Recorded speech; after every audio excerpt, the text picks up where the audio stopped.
নাইজেরিয়ায় খ্রিস্টানদের ওপর সহিংসতার অভিযোগ তুলে দেশটিতে সামরিক হামলার হুমকি দিয়েছেন যুক্তরাষ্ট্রের প্রেসিডেন্ট ডোনাল্ড ট্রাম্প। সামাজিক যোগাযোগ মাধ্যমের এক পোস্টে তিনি জানান, নাইজেরিয়া সরকার যদি খ্রিস্টান হত্যা বন্ধে ব্যবস্থা না নেয় তবে যুক্তরাষ্ট্র ওই দেশের সামরিক অভিযান চালাতে পারে।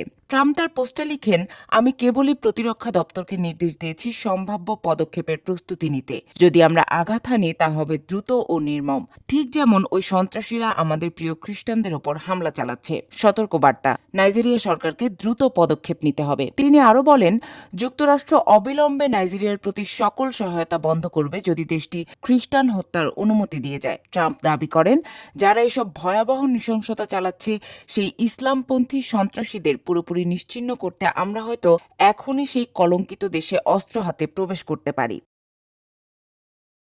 নাইজেরিয়া সরকার তাৎক্ষণিকভাবে ট্রাম্পের হুমকির প্রতি কোনো আনুষ্ঠানিক প্রতিক্রিয়া জানায়নি। তবে কয়েক ঘণ্টা আগে দেশটির প্রেসিডেন্ট বোলা আহমেদ তিনুবু এক বিবৃতিতে বলেন, সরকার ধর্ম নির্বিশেষে দেশের সব নাগরিকের নিরাপত্তা নিশ্চিত করতে কাজ করছে।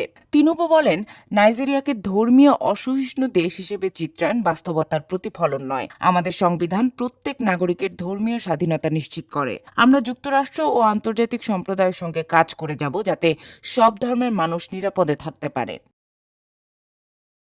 নাইজেরিয়ার পররাষ্ট্র মন্ত্রণালয়ের মুখপাত্র কিমিয়েবি এবিএনফা বলেন, আমরা সব নাগরিককে সুরক্ষা দিতে প্রতিশ্রুতবদ্ধ। তা তাদের ধর্ম বা জাতি যাই হোক না কেন, বৈচিত্র্যই আমাদের শক্তি।